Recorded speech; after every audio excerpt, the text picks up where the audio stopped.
Everybody, this is episode 3 on this 3-part series where I'm showing how to do squibs, and this portion where I'm doing digital special effects and After Effects, doing some cleanup. In the previous episode, in episode 2, we showed you how to do the removal of the shirt hole and of the hole in the head to make it look like it was appearing when the person gets shot. So in this episode, we're showing how to do the gun effects. So for Premiere here, I'm going to go back and select the gun, and we're going to replace this with After Effects composition. Leaving After Effects open, it'll just add it to the same project. And now I've got all this added here. I can select this one and say gun for shirt, because that's the gun that shoots for the shirt. And a couple things that we want to do here is we want to have a gun flare. We want smoke that's coming off the gun when it fires the gun. Also, when Glocks shoot, you will have blowback. This whole mechanism right here will slide backwards, and this doesn't do it because it's an airsoft gun. So when this shoots here, the thing does not slide back. So, but we're going to make that happen as well. We'll make this slide back, and also you will get an empty shell that ejects the gun and like flies out of the gun this direction here. And I bought the what's called the Action Essentials package. So these are some folders that I purchased out of what's called the Action Essentials pack that has some pre-keyed effects with smoke effects, muzzle flashes, smoke charges, shells, and shells flying and things like that. We'll show you the different, but these are the items that I'm going to be using right here. Mostly the muzzle flashes, the smoke, and the shells here. So I'm going to import my muzzle flashes here. It's got a lot in here. And you can find these on YouTube as well. People will post these for free, like muzzle flash effects on YouTube. But when you download those videos and use them, if you do, you have to use what's called a screen overlay, which will get rid of the black in the video. So here is a gun effect, one of the free ones that you can grab off YouTube. There's tons of these on here or for adding that effect. But like I said, if you grab the ones that aren't pre-keyed, like off of YouTube, you do have to use a screen overlay. And let me show you what I mean by that. I'm going to bring in my muzzle flashes here. Just going to bring them up. I don't need the automatic ones. I just need the ones that are straight right here. It's straight toward the camera. I'm going to grab these ones here, drag them and drop them into After Effects. And I'm going to put these in a folder and call this muzzle flash. And now I'm going to import. And now I'm also going to import this one that I got off of YouTube here. I'm going to grab that and drop it and show you the difference. So these are the pre-keyed ones. Let's show you what I mean by that. Going to find one here, muzzle straight flash here. Let's find the one that's got a little bit more. There we go. That's more like a machine gun, but let's use this for a dramatic effect here. But I'm going to grab this one and drag it down and drop it just right above my gun video right here. So here's the very first flash at the beginning. You can see that this is all pre-keyed. All that black is gone because this is using an alpha channel with a QuickTime video here. So I'm gonna line this up to where the gun goes off here, right there. So right before the gun goes up, so maybe right there is where I want the flash to happen. If you hit the left bracket without holding down Option, it'll bring that in point and line it up at your playhead here. So I'm going to hit that left bracket, and it drags it over and puts it right there on that exact frame. I'm just going to grab this gun flare and move it up to the gun muzzle right there. And now when it shoots, now when it plays, this will shoot. Boom. And there you go. You have that little flash to show like the gun shooting going off there. So now if you're going to use this one, like I said, the one that is off of YouTube here, I'm going to turn this layer off and let's use the one off of YouTube. It's a Flare MP4, doesn't have an alpha channel, and it'll have this black video surrounding it because it doesn't have what's called an alpha channel. But we're going to line this right up here. Let's get that first frame where this thing goes off. Right there is the first frame, right there. So I want that to be my first frame, so I'll drag my endpoint over like this. I'll drag that over here and line that up. Right there with that when the gun goes off. And now when that gun goes off, there's the flare that goes off right there. But what we want to do is get rid of this black and it'll leave everything that's kind of bright and light that's on there. If you go down here and you go down to toggle modes and switches, right now it's showing a parent link right there. We want to go to modes, which is like a blend mode. And you have a blend mode that's right here for that clip. And I'm going to go down and tell it to do we're going to do a screen key out. And you'll notice it'll key out all the black and leave the highlights in there. So I'm going to put that right up here next to the gun. And now when it fires, and it's, we're going to make it bigger. And the angle's all wrong anyway, but I'm just showing you how to do that if you grab one of these off of YouTube.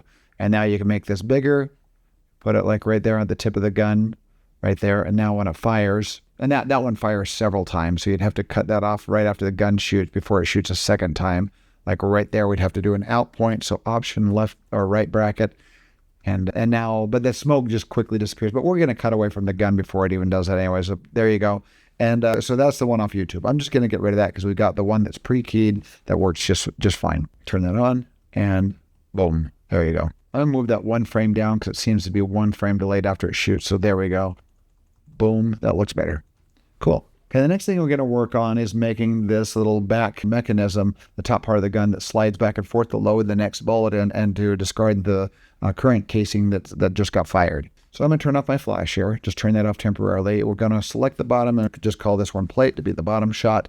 I'm going to duplicate that, Command D to duplicate, and we're going to call this slide to have the gun sliding back. All right, so what we're going to do here is we're going to cut this out here, and then we're going to have it animate it sliding backwards. So I'm going to grab the pen tool here, and we're going to zoom up, Option or Alt, and zoom up to the gun, and we're going to grab this mechanism right here that's going to slide all the way back. So this whole piece on the Glock will slide backwards when the gun is fired. Once again, it doesn't do it on an airsoft gun. There we go. Okay, so we cut that portion out right there on the slide part. I'm going to do the same, right click on this and go to time, and we're going to freeze frame that because we don't want a gun moving around. We want it to hold still as we move this thing around here. So now we want this thing to move with the motion of the gun as the gun moves up there. Now this is going to be probably too blurry to motion track this gun moving up. So, and we only need to do this for a total of about like 6 frames because that thing slides back and forth so fast that it only happens across like maybe what would be six frame timing here. So as is, first of all, I'm going to move it with the gun here. I'm going to move my mouse up here, middle click, and I can pull this down. We're going to need to work up into this area here. I'm going to select the slide. I'm going to go to position, and we're going to animate position. Turn on position animation here, and I add the first keyframe right there. 1 frame. I'm going to page down, move it 1 frame down the timeline. I'm going to hit the letter V for my arrow tool. I'm going to grab this and move it up to where that kind of lines up with the gun. Even though, notice there's motion blur on the gun, we're going to add motion blur to this as well. Right now I'm animating it with the movement here. I page down again and get it to move up to the gun up here, and we can actually animate rotation as well. So I'm going to hit R for rotation. Let's just arrow this down so I see all my keyframes here, and we're going to animate rotation here as well. So let's move a little bit before that. Make it a beginning keyframe for rotation right here. So I've got 2 keyframes and then 1 keyframe right here as it rotates. We'll need this thing to rotate. I'll grab the rotate tool up here in the toolbar, and we're going to rotate this so it's kind of on the same angle as the gun, and now move this around till it kind of lines up with that same gun area. This will be motion blurred, so it's going to look very similar to what that background is looking like right there. So let's see what it's doing. Goes from here to there to up to there. So we're going to go 1 more frame here, move this up even a little further, rotate that even a little bit more there so it's on the same angle. This is going to be so quick and blurry, it'll be you could reshape this thing here if you wanted to. You could warp this to match the shape of the gun, but we're going to see when it's in fast motion, when it's blurry, if we even need to do that. So let's go down 1 more time, move it back down here, and rotate back up. Get it kind of lined up to the same shape of the gun there. And that's probably going to be plenty of time right there for that gun to slide back, and for this little portion of the gun to slide back and forth.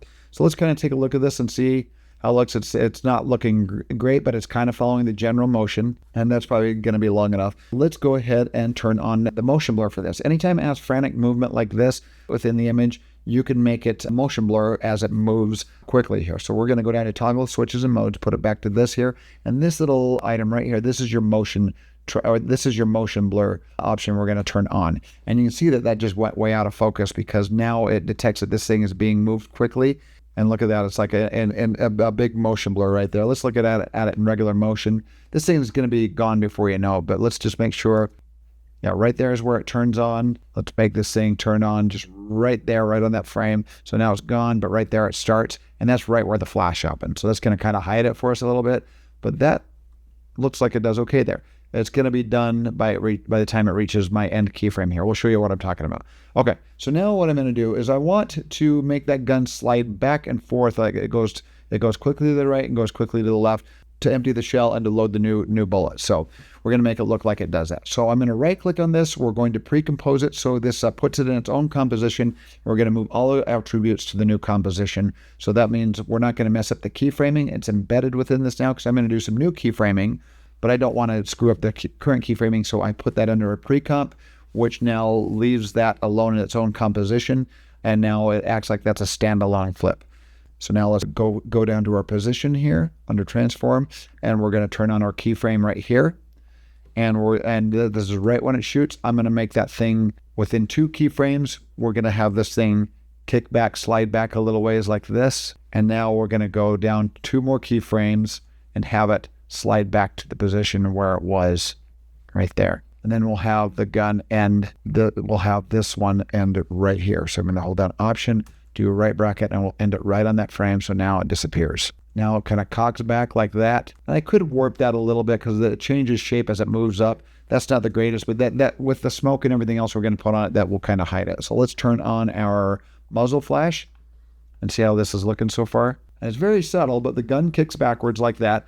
So next thing I want to do here is when the gun moves up, this is obviously like not a matched perspective. It's obviously offset from where it was. The perspective is different. So what we can do is we're under the effects arrangement here, which is found up here under the effects arrangement.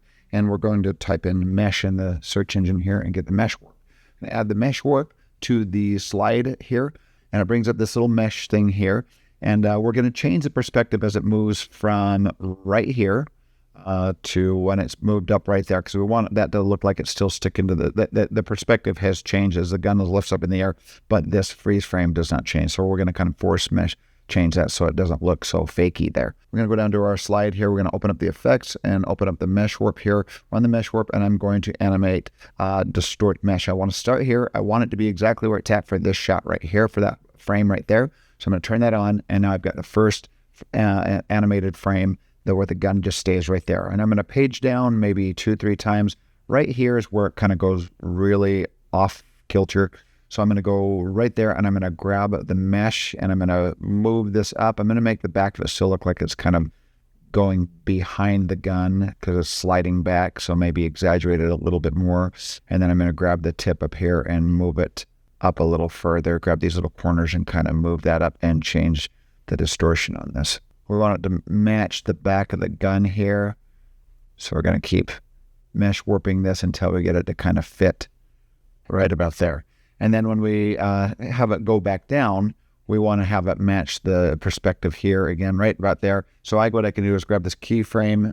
Since it's back to where it was before, I can grab this keyframe, copy it, and paste it right here. And then that kind of returns back to where it was after it comes back down. And that looks a little bit better there. I mean, like I said, this is going to be going by so fast that like when this shoots here, it looks like that thing kind of kicks back there. If we go through frame by frame, it looks like that kind of blows back and comes back to normal there. So that worked out pretty decent. And it goes by so quickly that it's not going to make a huge deal if that's perfect or not. Now we're going to do the shell is discharging. You can see it kind of kicking back. And when it's in full motion, boom, you can see that kick back a little ways.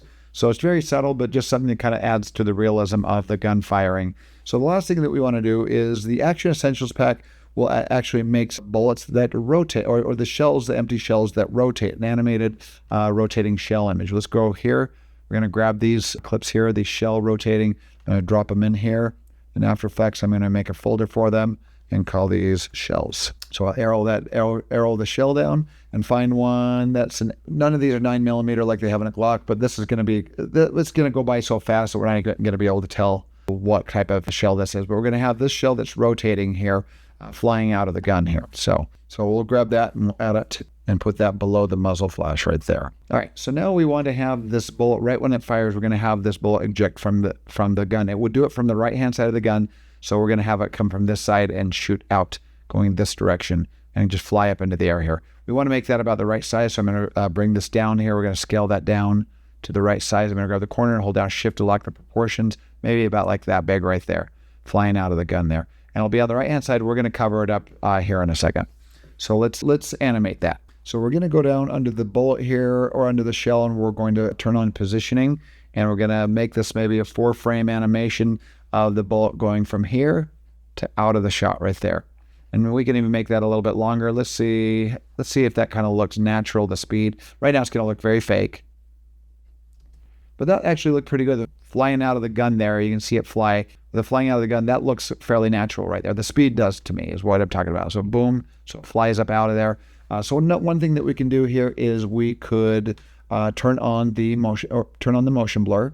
Check mark for that one. So when it animates, now it's like got that blurry shell that's flying out of the gun right there. Boom. And actually that looks pretty good. If you want to change the angle, like the trajectory, like a little bit more, instead of linear, make it a little more curve. What we can do is we can zoom out here. I'm going to scroll down with my mouse here. We're going to go up and we're going to choose our pen tool. Down on our pen tool, we're going to convert vertex tool here.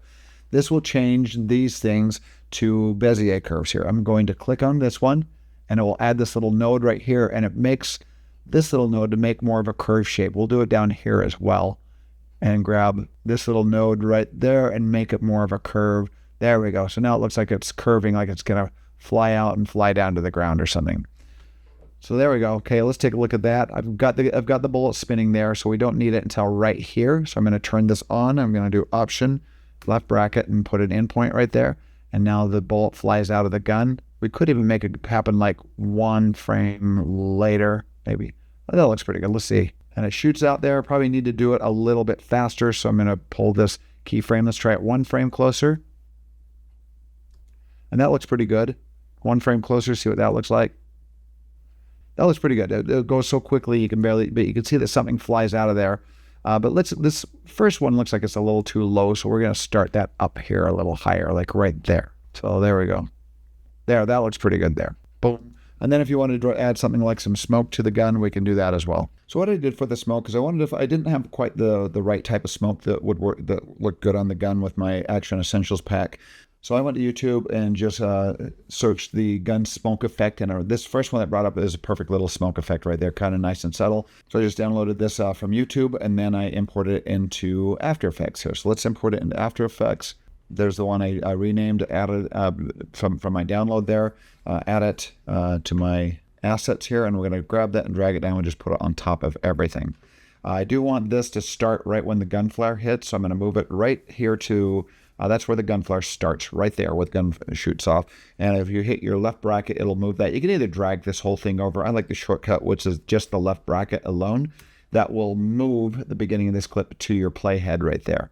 And if you do the right bracket, it brings the end of the clip to this point right here. So I hit the left bracket to bring the beginning of the clip right there. Let's get this kind of lined up over the flare. I'm going to hit S for scale, and we're going to scale this up a little bit. Make this a little bit larger, but now we're going to make this key out. This is not pre-keyed like the Action Essentials, so you can go down here to toggle switches and modes. You click on that, and it will bring the blend mode right here. Pull down the blend mode, and we're going to go screen overlay, which will get rid of the darks and leave in the highlights. And there we go. So now as we play, the smoke starts to fan out there as the gun shoots. So let's take a look at that, see how that looks. That might be all we have to do. So I press play. And boom, that looks pretty good. I think maybe it looks a little too strong, so you could turn down the opacity on it. Let's select that layer, hit T for opacity, and we're going to take this down. Let's take it down to, I don't know, like 80% or something like that, and see what that looks like. Play through it. I think that looks pretty good there. So let's look at this afterwards. Let me undo the opacity. Here's 100%. Here is 80%. Look at the subtlety of it, how it goes down, maybe even a little bit more. Let's go down to 60%. There we go. Let's play through that and see how it looks. I like that. Cool. Adds a little bit of smoke effect to it there. Go back to Premiere, and now I have that little squib that the gun shoots, and now we can edit these things down here. So let's cut that off right there. Get this right before the bullet hits. Right about there. Maybe 1 frame before. So now...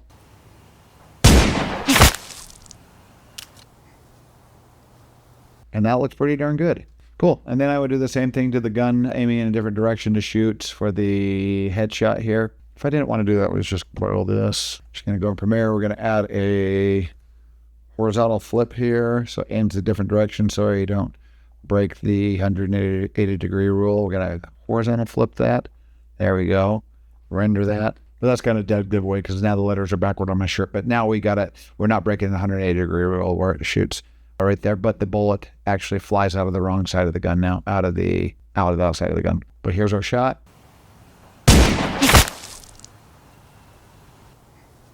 Looks pretty good. All right, guys. Well, that is how to do some pretty safe squibs at a pretty affordable price, and also how to kind of do some digital touch-ups to make everything look, to clean it up a little bit, make it look a little bit more authentic and realistic. So, and one other thing that you could do here when the gun flare goes off is oftentimes that flare goes off when it's so bright that it will sometimes brighten up the objects around it. So I can actually show how to do a little bit of like brightness along the hand and the shirt here that flare would cause. It'd be quick and subtle, but once again, it helps to sell it just a little bit more. So what I'm going to do is I'm going to grab the plate here and I'm going to duplicate that. So I'm going to hit Command D, or it would be Control D. I'm going to rename this layer Flash Brightness, something like that, whatever, to help remember it. So now we've got one layer on top of the shirt here. So basically I've got this layer that's on top of the back layer here, but we're going to cut out a mask here, kind of guess what would be the approximate kind of brightness. Just make kind of a circle, make it kind of fall off around the edges here, maybe a little bit on the hands and fingers here, and make a mask. So now I've got this flash brightness layer here. If I hit my arrow by hitting the letter V, we'll choose my arrow tool, my selection tool. You move this off and you can see the selection we've got selected. That's what's going to brighten up right there. And we'll feather that off a little bit. But first of all, let's go to our effects and we're going to search Lumetri. That's the color grading effect right there. So I'm going to grab this Lumetri and I'm going to drag it down and drop it right onto that layer there, the flash brightness layer. And now we've got the Lumetri color panel added here. I'm going to pull down the basic correction and we're going to grab exposure and start to brighten the exposure. You can see how that's getting brighter right there. We're going to feather this off quite a bit to kind of make it look a little bit more natural. We're going to have this flash happen right when the trigger goes off, and then we'll have it kind of go away over a couple of frames. So let's select the flash brightness layer here, hit the F for feather, and brings up the mask feather, and I'm going to grab this and drag it to the right and soften the edges there and just make it really subtle. We're going to feather that quite a bit so it kind of makes it subtle. We can probably turn this down a little bit. The exposure is a little bit bright. So let's go down from 3.4, let's take it down to 2 and see what we get. Just kind of a subtle brightness there.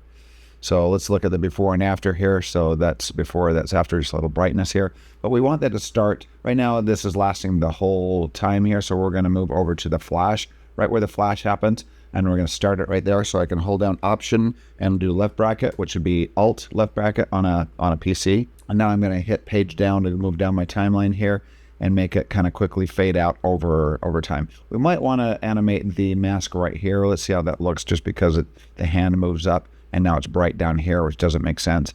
But this is only really going to last like 3 frames here. So let's go to, first of all, opacity. So I'm going to select the layer, hit T for opacity, and we're going to start animating this right there at the beginning. So put a keyframe. Right there is going to be a full brightness, and we're going to page down maybe 3 times and then grab opacity and turn it down to 0. And it adds that new keyframe there. So now we've got this flash. Let's take a look. And there we go. If it brightens up a little bit and then goes dark there over time. I am seeing a little bit of brightness right there over the hand as the hand lifts up. So we can animate this mask here. So I'm going to select the flash brightness and we're going to hit M for mask and turn on the mask path. Check, add a keyframe there. And I'm going to hit page down 1, 2, 3. And we are going to animate this portion to kind of stick to the hand there. So we've got the starting point 3 frames before right there. That's the starting point, 1, 2, 3 down, and that's where we want the animation to end. So right now I'm on my arrow tool, so I'm just going to click here in the middle and it will deselect all these nodes. Otherwise it'll move everything at the same time because they were all selected when I first selected the mask. So now I'm just going to animate this up the hand here. Just bring these nodes up and kind of stick it to the hand a little bit. Like I said, this is going to be so subtle, it's like going to be hardly noticeable. And let's have it right there is where it's going to end. So now notice how the brightness stays on the hand there, and it kind of gradually goes out there. So over 3 frames. So let's play through that and take a look at it. That's good, very subtle. You can brighten that up a little bit more if you want to exaggerate it. So we could select that layer if you want. Like I said, if you want to exaggerate it, you go up the exposure. Let's change it back up to like 3, make it even brighter, and see how that looks. And that looks pretty good. I think at 2 it was a little more subtle, so I'm going to turn that back to 2. Cool. Let's save that.